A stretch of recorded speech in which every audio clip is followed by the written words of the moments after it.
Eu sou Mário Persona e essas são as respostas que eu dei aos que me perguntaram sobre a Bíblia. Você escreveu surpreso, com uma dúvida, perguntando como poderia Jesus ter sido Jeová, o mesmo Jeová lá do Antigo Testamento.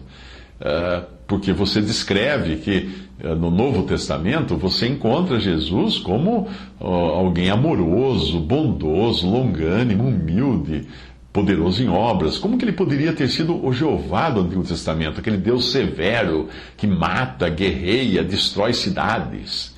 Esta dúvida aflige muitos leitores sinceros da Bíblia, mas a resposta é que sim, Jesus é Jeová.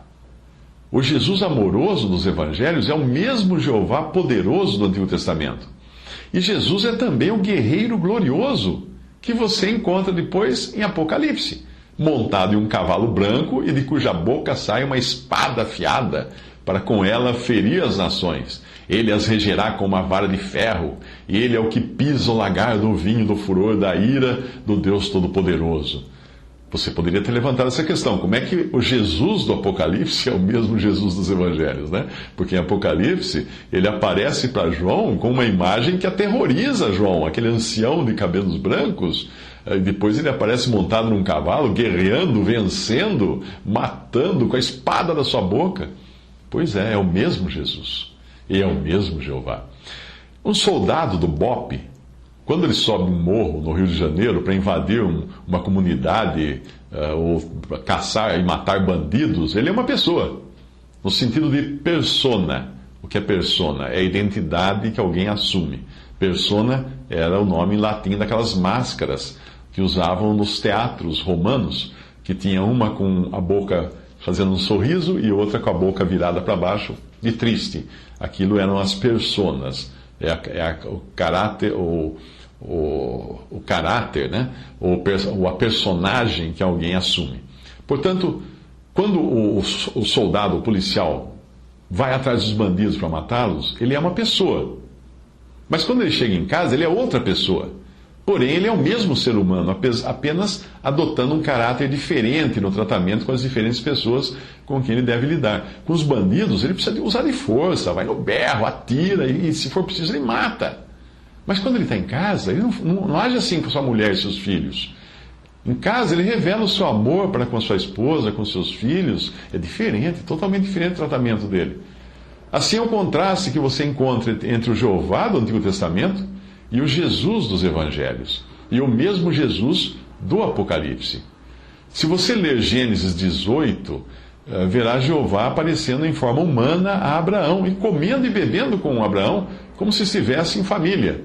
Mas o mesmo Jeová, que estava ali comendo e bebendo com Abraão, muito em breve apareceria lançando fogo e enxofre sobre Sodoma e Gomorra. E ao mesmo tempo, tendo cuidado de livrar Ló e sua família através dos anjos e ainda avisar Abraão dos seus planos. Olha só que interessante. Gênesis 18, 17 a 18. Disse Jeová: ocultarei eu a Abraão o que faço, visto que Abraão certamente virá a ser uma grande e poderosa nação, e por meio dele serão benditas todas as nações da terra? O mesmo Jeová, que se apresenta severo em algumas circunstâncias no Antigo Testamento, é também no próprio Antigo Testamento aquele que se senta para conversar e comer com Abraão, que se preocupa em revelar a Abraão os planos que está ainda por executar, e ainda se dá o trabalho de ouvir pacientemente Abraão negociando a salvação das cidades. E se tiver tantos justos, né? Ele provavelmente não teria destruído Sodoma e Gomorra se Abraão tivesse pedido para ele e falado: e se tiver 5 justos? Que era o número de Ló, da sua esposa e das suas filhas. Mas Abraão chegou, acho que até 10 só, não me lembro agora, e aí parou aí. A ideia de que Jeová do Antigo Testamento não poderia ser Jesus no Novo Testamento começou com um sujeito chamado Arius, um bispo que foi excomungado lá atrás, na história da igreja. E essa ideia acabou se ramificando em diversas teorias. Uma delas é adotada hoje por uma seita chamada Testemunhas de Jeová. Isso é também chamado de arianismo. É uma heresia antiga que surgiu entre os cristãos do 3º século. Não há como você fugir do fato de que Jeová é Jesus e Jesus é Jeová. Se você não crê nisso, então você não crê na divindade de Cristo, ou você não crê na divindade de Jeová. Ou então você crê numa forma de politeísmo. O problema não fica resolvido se você não crê que Jesus é Jeová. O problema se transforma num problema maior ainda e sem solução. Nós não precisamos de muitas passagens bíblicas para confirmar que Jeová e Jesus são um e o mesmo Deus. Isaías 43, eis a voz do que clama, preparai no deserto o caminho de Jeová, endireitai no ermo uma estrada para o nosso Deus. Mateus 3,3, pois é a João que se refere o que foi dito pelo profeta Isaías, voz do que clama no deserto, preparai o caminho do Senhor, aí a palavra é grega, kurios, endireitai as suas veredas. Quem é o Senhor de Mateus 3,3? E quem é o Jeová de Isaías 40,3? Não há como ser diferente, não há como ser outro. Isaías 44,6, assim diz Jeová, Rei de Israel, e o seu Redentor, Jeová dos exércitos. Eu sou o primeiro, eu sou o último, fora de mim não há Deus. Considerando que nós sabemos que Jesus é Rei de Israel e Jesus é Redentor, ou ele é também Jeová, ou a sua divindade é colocada em dúvida, já que Jeová diz que fora de mim não há Deus. O profeta Joel falou de Jeová em Joel 2, versículo 32. Acontecerá que todo aquele que invocar o nome de Jeová será libertado. E Pedro deixou claro que o profeta Joel estava falando de Jesus. Atos 2, 16 a 21, Pedro, no seu discurso, diz: mas cumpre-se o que dissera o profeta Joel, e acontecerá que todo aquele que invocar o nome do Senhor será salvo. E ele está se referindo ao Senhor Jesus aí. Paulo também usa da mesma profecia, sem porém citar o profeta, em Romanos 10, 13, porque todo aquele que invocar o nome do Senhor será salvo. A impressão de que Jesus sempre aparece na Bíblia como alguém benigno e compassivo, incapaz de fazer mal a uma mosca, cai por terra quando nós vemos o modo como ele é revelado no livro de Apocalipse. Apocalipse 1,16, ele tinha na destra 7 estrelas, da boca saiu uma espada de 2 gumes. Apocalipse 2,12, ao anjo da igreja em Pérgamo escreve: isto diz aquele que tem a afiada espada de 2 gumes. Apocalipse 2,16, arrepende-te, pois, ou se não venho a ti sem demora e pelejarei contra eles com a espada da minha boca.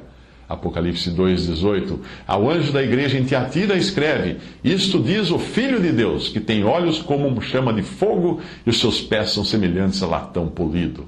Apocalipse 2, versículos 22 e 23. Eis aí a lanço num leito e numa grande tribulação os que adulteram com ela, se não se arrependerem dos atos ensinados por ela. Farei morrer a seus filhos, e todas as igrejas conhecerão que eu sou o esquadrinhador dos rins e corações, e darei a cada um de vós segundo as suas obras. Certamente nós não vemos Jesus nos evangelhos pelejando com uma espada afiada de 2 gumes e com olhos flamejantes. E nem em sonho nós o imaginaríamos nos evangelhos aquele que curava as pessoas lançando-as num leito, em tribulação e matando filhos. Mas é o mesmo Jesus, só que vindo então em Apocalipse em outro caráter, porque ele virá para julgar e reinar sobre a terra. Apocalipse 19, de 11 a 16, viu o céu aberto e um cavalo branco. O que estava montado sobre ele chama-se Fiel e Verdadeiro, e com justiça julga e peleja e luta. Os seus olhos eram chama de fogo, a sua cabeça estavam muitas diademas, tinha um nome escrito que ninguém sabe, senão ele mesmo. Vestia uma capa imersa no sangue, e o seu nome se chama o Verbo de Deus. Lembra de João, capítulo 1, versículo 1? O Verbo de Deus, Jesus. Os exércitos que estão no céu seguiam, montados em cavalos brancos e vestidos de linho finíssimo, branco e puro. Da sua boca saía uma espada afiada para com ela ferir as nações. Ele as regerá com uma vara de ferro. Ele é o que pisa o lagar do vinho do furor da ira do Deus Todo-Poderoso. Ele traz sobre a sua capa e sobre a sua coxa este nome escrito: Rei dos Reis, Senhor dos Senhores. A ideia de um Jesus manso e humilde em todas as épocas é uma ideia muito acalentada pelo Espiritismo, que não consegue imaginar o Senhor vindo como juiz para julgar com justiça e condenar pecadores ao lago de fogo. Mas como poderia ser diferente? Seu próprio Cordeiro de Deus é visto como cheio de ira pelos infiéis habitantes do mundo? Sim, o Cordeiro tão manso. Apocalipse 6, de 15 a 17.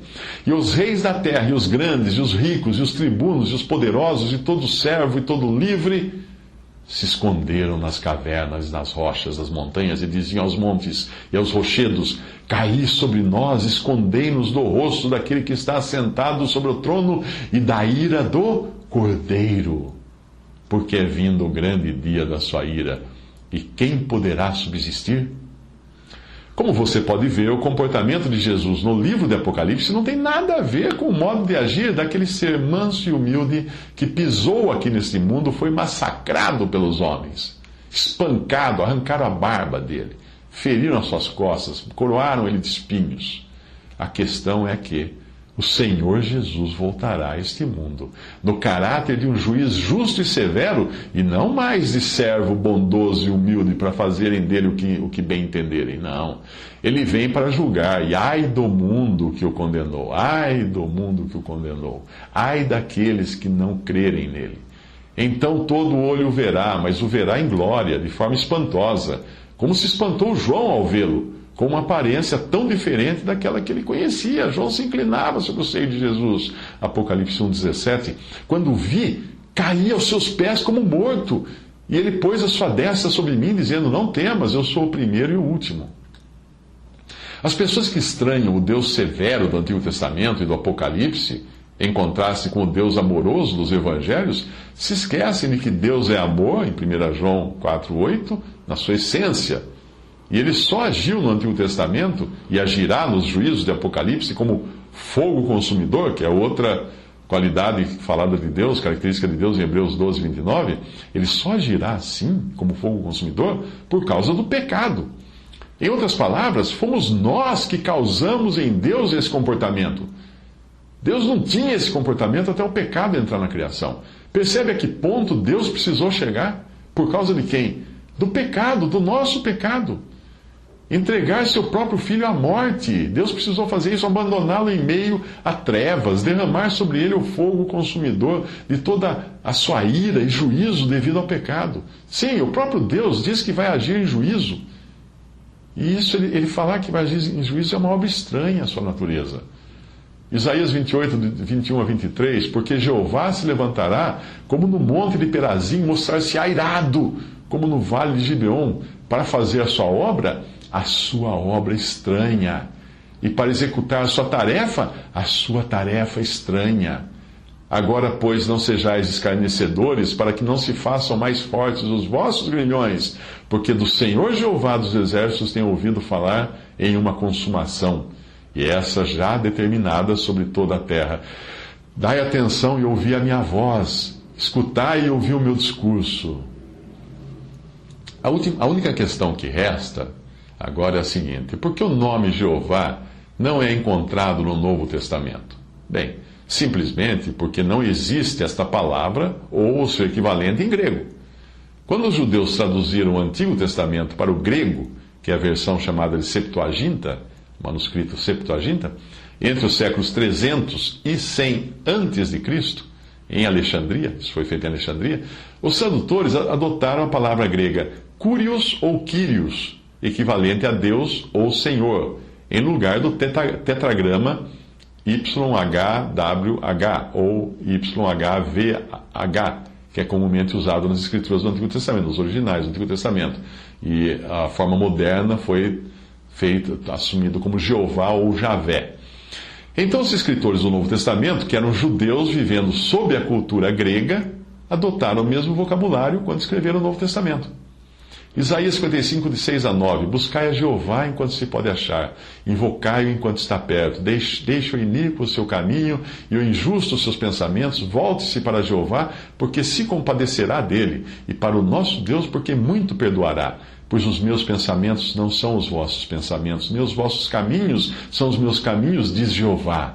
Assim como os céus são mais altos que a terra, assim os meus caminhos são mais altos do que os vossos caminhos, e os meus pensamentos do que os vossos pensamentos. E se os pensamentos de Deus, Jeová, são mais altos que os nossos pensamentos, como é que nós podemos querer achar que nós vamos entender a essência de Deus, a divindade de Jesus, aquele que ao mesmo tempo é homem e Deus?